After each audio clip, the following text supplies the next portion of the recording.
देश में इसमें कहीं दो मत नहीं है कि भारत में मोदी जी की प्रति जन सामान्य की विश्वसनीयता बढ़ी है। हमारे देश की जनता को मोदी जी के नेतृत्व पर पूरा विश्वास है।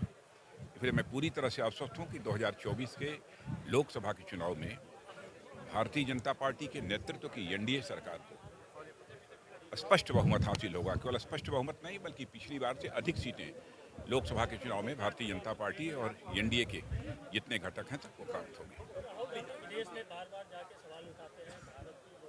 ये बहुत ही दुर्भाग्यपूर्ण है। इस सच्चाई को भी कोई नकार नहीं सकता है कि अंतर्राष्ट्रीय जगत में भारत की प्रतिष्ठा बढ़ी है। भारत का कद अंतर्राष्ट्रीय जगत में ऊंचा हुआ है। पहले अंतर्राष्ट्रीय मंचों पर भारत कुछ बोलता था तो लोग भारत की बातों को उतनी गंभीरतापूर्वक नहीं लेते थे जितनी गंभीरतापूर्वक इस समय लेते हैं।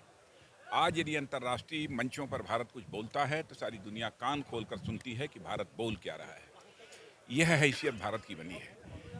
और मैं कहना चाहूँगा राहुल जी को भी, यदि आलोचना करनी है, हेल्दी डेमोक्रेसी में सबको आलोचना करने की, सराहना करने की पूरी आज़ादी है, इसमें कहीं दो मत नहीं है।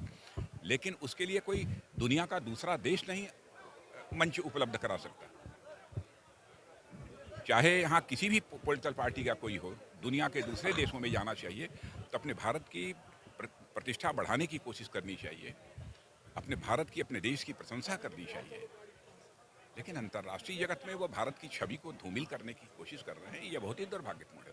अब यहाँ के स्वस्थ लोकतांत्रिक व्यवस्था पर भी वो प्रश्न चिन्ह विदेशों में जाकर लगाते हैं, जबकि भारत की स्वस्थ लोकतांत्रिक व्यवस्था की चर्चा दुनिया के सभी देशों में होती है।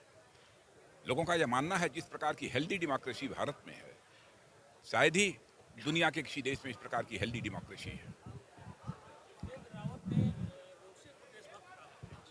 धन्यवाद।